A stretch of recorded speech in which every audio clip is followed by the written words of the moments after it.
अस्सलामु अलैकुम वरहमतुल्लाहि वबरकातुहू। GS इस्लामिक के नाज़रीन, उम्मीद कवी है कि आप लोग खैर वाफ़ियत से होंगे।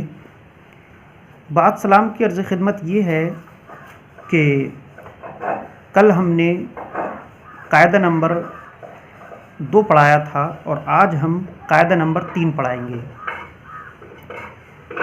तो बस आप लोगों से एक अर्ज़ है और वो ये है कि आप लोग इस वीडियो का लिंक अपने दोस्तों अहबाब में ज़्यादा से ज़्यादा सेंड फरमाएं ताकि इस कोर्स में ज़्यादा से ज़्यादा लोग शामिल हो जाएं, यानी ज्वाइन हो जाएं।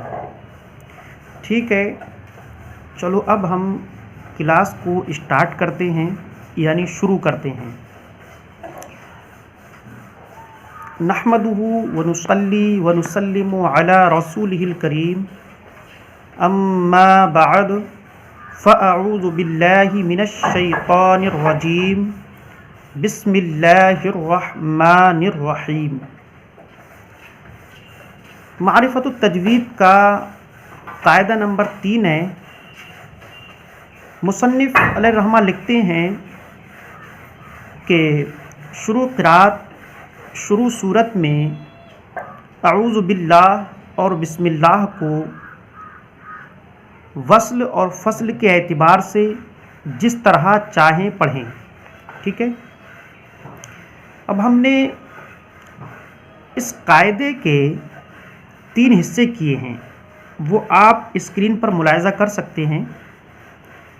अब हम ये बताते हैं कि हमने कौन सा हिस्सा कहाँ तक किया है, यानी कौन सा हिस्सा कहाँ तक है। तो देखिए, पहला हिस्सा है शुरू सूरत में अऊज़ु बिल्लाह और बिस्मिल्लाह को, ये पहला हिस्सा है। और दूसरा हिस्सा जो किया है वो ये है वस्ल और फ़स्ल। ठीक है, और तीसरा हिस्सा जो किया है वो यहाँ से है कि एतबार से जिस तरह चाहें पढ़ें। ठीक है, ये 3 हिस्से किए हैं। हमने इन 3 हिस्सों को इसलिए किया है कि हमारे समझाने और आपके समझने में कोई दुश्वारी ना हो। तो अब हम चलते हैं पहले हिस्से की तरफ, जिसमें लिखा है कि शुरू सूरत में। तो सबसे पहले हम बात करते हैं शुरू क़िरात पर कि शुरू क़िरात किसे कहते हैं। तो देखें, शुरू क़िरात कहते हैं इब्तिदाई क़िरात को, यानी जब हम पढ़ना शुरू करें तो उसको कहते हैं शुरू क़िरात। अब बात करते हैं आगे। लिखा है कि शुरू सूरत में, तो शुरू सूरत किसे कहते हैं। तो देखें, शुरू सूरत कहते हैं कि जहाँ पर बसमला लिखी हो और उसके ऊपर वाली लाइन पर उसका नाम लिखा हो। फॉर एग्ज़ाम्पल, हमने कुरान शरीफ खोला, पहली सूरत आई, उस पर बसमला लिखी हुई है और उसके ऊपर उसकी ऊपर वाली लाइन पर लिखा है सूरतुल फातिहाती मक्किया। अब ऐसे ही आप उसके बाद वाली सूरत को ले लें, सूरह बकरा, तो उस पर बसमला लिखी हुई, उसके ऊपर वाली लाइन पर जो है लिखा है सूरतुल बकराती मदनिया। ठीक है, तो हम इससे समझ गए कि ये शुरू सूरत है। ठीक है, अब कहेंगे आप कि सूरत तौबा में तो बसमला लिखी हुई नहीं है। तो देखें, बसमला लिखी हुई सूरत तौबा में नहीं है, लेकिन उसके ऊपर वाली लाइन पर उसका नाम लिखा हुआ है, जैसा कि लिखा है सूरतुत तौबते मदनिया। तो आपको ये देखना है कि जहाँ पर बसमला भी लिखी हो और वहाँ पर जो है उसका नाम भी लिखा हो ऊपर वाली लाइन पर। अगर बसमला ना हो तो वहाँ पर नाम लिखा हो तो वो शुरू सूरत होगी। अब ऐसा नहीं कि जहाँ पर बसमला लिखा हो वो शुरू सूरत होगी। अगर वहाँ पर ऊपर वाली लाइन पर नाम नहीं है और बसमला है तो वो शुरू सूरत नहीं होगी। ठीक है ना, जैसा कि एक जगह सूरह नमल में है कि बसमला लिखी हुई है वहाँ पर, लेकिन वो दरमियान सूरत की एक आयत का जुज़ है। ठीक है, वो शुरू सूरत नहीं है। तो हमने ये पहचान का तरीका आपको बता दिया कि शुरू सूरत किसे कहते हैं। तो हमने आपको बताया कि शुरू सूरत कहते हैं जहाँ पर बसमला लिखी हो और उसकी ऊपर वाली लाइन पर उस सूरत का नाम लिखा हो। जैसा कि हमने फॉर एग्जांपल आपको बताया सूरह फातिहा के ताल्लुक से कि वहाँ पर कुरान शरीफ हम खोलेंगे तो लिखा है बिस्मिल्लाहिर्रहमानिर्रहीम, उसके ऊपर वाली लाइन पर लिखा है सूरतुल फातिहाते मक्किया। फिर उसके बाद वाली सूरत पर लिखा है बस्मला लिखी हुई है और नाम लिखा है सूरतुल बकरती मदनिया। ठीक है, अब सूरह तौबा में बस्मला नहीं है, लेकिन उसके ऊपर वाली लाइन पर उसका नाम लिखा हुआ है सूरतुत तौबती मदनिया। ठीक है, हम ये नहीं कहेंगे कि जहाँ पर बस्मला लिखी हो वो शुरू सूरत है, तो ये गलत हो जाएगा। ऐसे तो फिर सूरह नमल में जो है बस्मला लिखी हुई है, लेकिन वो जो है शुरू सूरत नहीं है, वो दरमियान सूरत की एक आयत का जुज़ है जहाँ पर बस्मला लिखी हुई है। ठीक है, ठीक है, बात क्लियर हो गई कि शुरू क़िरात कैसे कहते हैं। शुरू क़िरात कहते हैं जब हम पढ़ना शुरू करें, यानी इब्तिदाई क़िरात को। और शुरू सूरत किसको कहते हैं ये भी आपको बता दिया गया।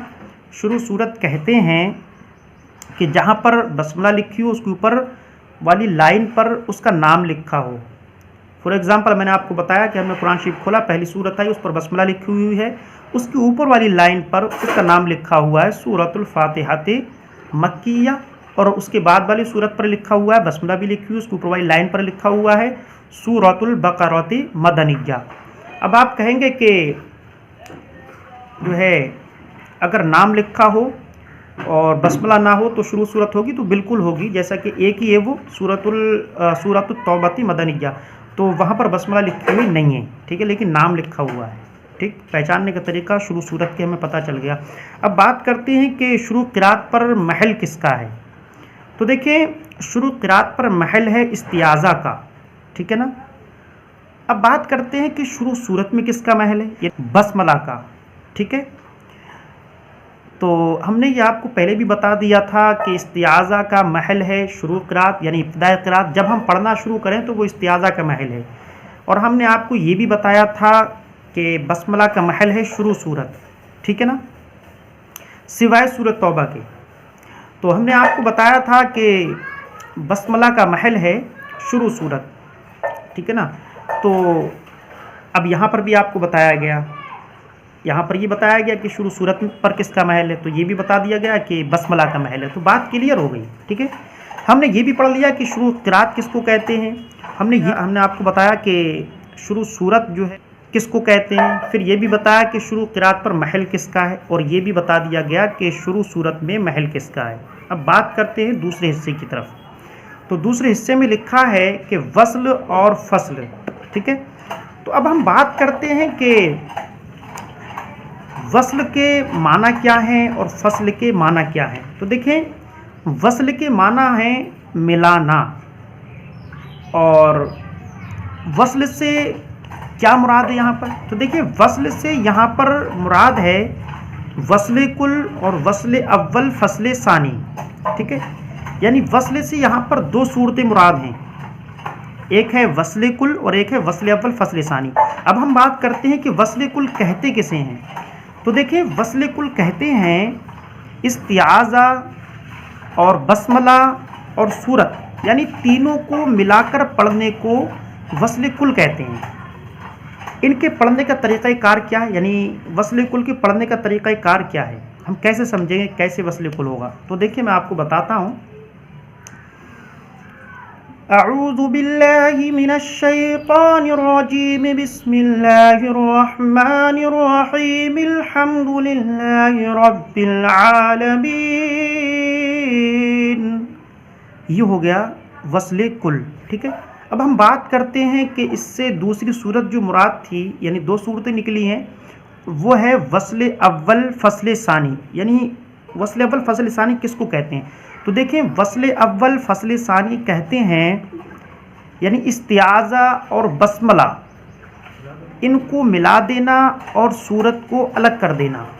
वस्ल कुल कहते हैं इस्तिआज़ा और बस्मला को मिला देना और सूरत को अलग कर देना। अब इसका पढ़ने का तरीक़ाकार क्या है। तो देखिए इसका पढ़ने का तरीक़ाकार ये है, अऊज़ु बिल्लाहि मिनश शैतानिर रजीम, बिस्मिल्लाहिर रहमानिर रहीम, अल्हम्दुलिल्लाहि रब्बिल आलमीन। ये है वस्ल अव्वल फसल सानी। अब हमारी बात मुकम्मल हुई, हमने आपको वस्ल के माना भी बताए कि मिलाना है, और वस्ल से यहाँ पर क्या मुराद है। तो यहाँ पर वस्ल से दो सूरतें मुराद थीं, वो आपको बता दी, यानी वस्ल अव्वल फसल सानी और वस्ल कुल। ठीक है, अब बात करते हैं हम आगे उस पर लिखा है फसल। तो यहाँ पर फसल के माना क्या हैं? तो फसल के माना है जो है जुदा करना यानी अलग करना। और फसल से मुराद क्या है? तो देखिए फसल से मुराद है दो सूरतें, एक है फसल कुल और दूसरी है फसल अव्वल वसल सानी। तो अब हम बात करते हैं कि फसल कुल किसे कहते हैं। तो देखें फसल कुल कहते हैं इस्तिआज़ा और बस्मला और सूरत यानी तीनों को अलग अलग करके पढ़ना। ठीक है, फसल कुल किसको कहते हैं? कहते हैं फसल कुल इस्तिआज़ा और बस्मला और सूरत यानी तीनों को अलग अलग करके पढ़ना। ठीक है, अब इनका पढ़ने का तरीक़ाकार क्या है वो मैं आपको बताता हूँ। अऊज़ु बिल्लाहि मिनश शैतानिर रजीम, बिस्मिल्लाहिर रहमानिर रहीम, अल्हम्दुलिल्लाहि रब्बिल आलमीन। ये हुआ फसल कुल। अब बात करते हैं कि फसल अव्वल वसल सानी किसे कहते हैं। तो देखें फसल अव्वल वसल सानी कहते हैं इस्तिआज़ा को अलग कर देना और सूरत बस्मला को मिला देना। ठीक है ना, फसल अव्वल वसल सानी किसे कहते हैं? फसल अव्वल वसल सानी कहते हैं इस्तिआज़ा को अलग कर देना और बस्मला सूरत को मिला देना। उसका पढ़ने का तरीक़ाकार ये है, अऊज़ु बिल्लाहि मिनश शैतानिर रजीम, बिस्मिल्लाहिर रहमानिर रहीम, अल्हम्दुलिल्लाहि रब्बिल आलमीन। ये हुआ फसल अव्वल वसल सानी। ठीक है, अब हमने बात कर ली पहले हिस्से पर भी और दूसरे हिस्से पर भी। पहले हिस्से में हमने आपको बताया कि शुरू क़िरात किसे कहते हैं और शुरू सूरत किसको कहते हैं, ये भी बता दिया गया। फिर ये आपको ये भी बताया कि शुरू क़िरात पर महल किसका है। तो हमने ये भी बता दिया कि शुरू क़िरात पर महल है इस्तिआज़ा का। फिर हमने आपको बताया शुरू सूरत पर किसका महल है। तो हमने आपको बताया कि शुरू सूरत पर बस्मला का महल है। ठीक है, बात क्लियर हो गई। फिर हम दूसरे हिस्से की तरफ आए। दूसरे हिस्से में बताया हमने कि वस्ल और फसल यानी वस्ल के माना क्या हैं। फिर हमने आपको बताया वस्ल से क्या मुराद है। तो हमने बताया आपको वस्ल से दो सूरतें मुराद हैं, वस्ल कुल और वस्ल अव्वल फसल सानी। फिर इनको यानी वस्ल कुल किसे कहते हैं ये भी बताया, वस्ल अव्वल फसल सानी किसे कहते हैं ये भी बताया, वस्ल कुल पढ़ने का तरीक़ा भी बताया, वस्ल अव्वल फसल सानी पढ़ने का तरीक़ा भी बताया। फिर हम आगे चले, हमने फसल के माना बताए, फसल से क्या मुराद है ये भी आपको बताया कि दो सूरतें मुराद हैं। हमने बताया कि फसल कुल फसल अव्वल फसल सानी। हमने बताया फसल कुल किसको कहते हैं, फिर इसके पढ़ने का तरीक़ाकार भी बताया। फिर हमने आपको बताया फसल अव्वल वसल सानी किसको कहते हैं, तो हमने पढ़ने का तरीक़ाकार बताया। ठीक है, दो हिस्से मुकम्मल हुए। अब तीसरा हिस्सा है कि एतबार से जिस तरह चाहें पढ़ें। ठीक है ना, तो देखिए अब यहाँ पर आप जिस तरह चाहें पढ़ सकते हैं, क्योंकि इस्तिआज़ा का महल भी है, बस्मला का महल भी है, यानी दोनों के घर हैं, दोनों के पढ़ने की जगह है। तो अब वो जिस तरह चाहें यानी वस्ल कुल के तरीक़े से ही पढ़ सकते हैं, वस्ल अव्वल फसल सानी के तरीक़े से भी पढ़ सकते हैं, फसल कुल के तरीक़े से भी पढ़ सकते हैं, फसल अव्वल फसल सानी के तरीक़े से भी पढ़ सकते हैं। तरीक़ाकार आपको बता दिए गए हैं, तो आप जिस तरह चाहें पढ़ सकते हैं। मैं आपको एक दुनियावी मिसाल दे देता हूँ इसकी, यानी कि जैसा कि मेरा घर है, तो अब मेरा घर है तो मैं अपने घर में सुबह भी आ सकता हूँ, दोपहर में भी आ सकता हूँ, शाम में भी आ सकता हूँ, 12 बजे भी आ सकता हूँ, क्योंकि मेरा घर है। मैं चाहूँ तो दीवार कूद करके भी आ सकता हूँ, जिस तरीके से चाहूँ आ सकता हूँ। आपका घर है, आप भी ऐसे ही कर सकते हैं कि आपका घर आप सुबह भी आ सकते हैं और शाम में भी आ सकते हैं, दोपहर में भी आ सकते हैं, 12 बजे भी आ सकते हैं, दीवार कूद के भी आ सकते हैं। आप जैसे चाहें आ सकते हैं, क्योंकि आपका घर है। ऐसे ही यहाँ पर जो है इस्तिआज़ा का भी घर है यानी शुरू क़िरात, और यहाँ पर बस्मला का भी घर है यानी शुरू सूरत। अब यहाँ पर जो है दोनों के घर हैं। ठीक है, अब दोनों के घर हैं तो अब ये चाहें तो वस्ल कुल के एतबार से भी आ सकती है और वस्ल अव्वल फसल सानी के एतबार से भी आ सकती है, और जो है फसल कुल के एतबार से भी और फसल अव्वल वस्ल सानी के एतबार से भी, यानी इसका घर है, अब जिस तरीके से चाहे आ सकती है। ठीक है, अब हमारे तीनों हिस्से मुकम्मल हुए। देखें नाज़रीन, अगर कोई क़िराअत कोर्स करना चाहे व्हाट्सएप के ज़रिए तो वो हमसे रब्ता कर सकता है। उसके पढ़ने का तरीक़ाकार क्या है वो मैं आपको बता देता हूँ। देखिए, हम इस वीडियो को भेजते हैं और उसके लिंक में सवालात लिखे होते हैं और जवाबात आपको वीडियो देख कर के लिखने हैं, यानी कि कॉपी में उतार लेने, एक नोटिस बना लेना है। नोटिस बनाने के बाद में वो हमारे पर्सनल पर आपको भेजना होगा, हम उसको चेक करेंगे। ठीक है, 6 मंथ का ये कोर्स है, बाद में सर्टिफिकेट भी आपको दिया जाएगा।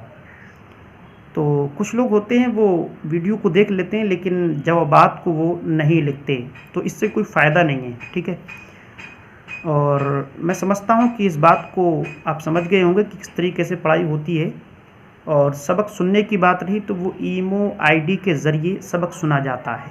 ठीक है, बस आप लोगों से एक अर्ज़ है और वो ये है कि आप लोग इस वीडियो के लिंक को अपने दोस्तों अहबाब में ज़्यादा से ज़्यादा सेंड फरमाएं ताकि इस कोर्स में ज़्यादा से ज़्यादा लोग शामिल हो जाएं, यानी ज्वाइन हो जाएं। ठीक है, अब हम चलते हैं। अब हम आएंगे चौथे कायदे के साथ इंशाअल्लाह ताला। जब तक के लिए अल्लाह हाफ़िज़, अल्लाह आपको सलामत रखे। अस्सलामु अलैकुम व रहमतुल्लाहि व बरकातुहू।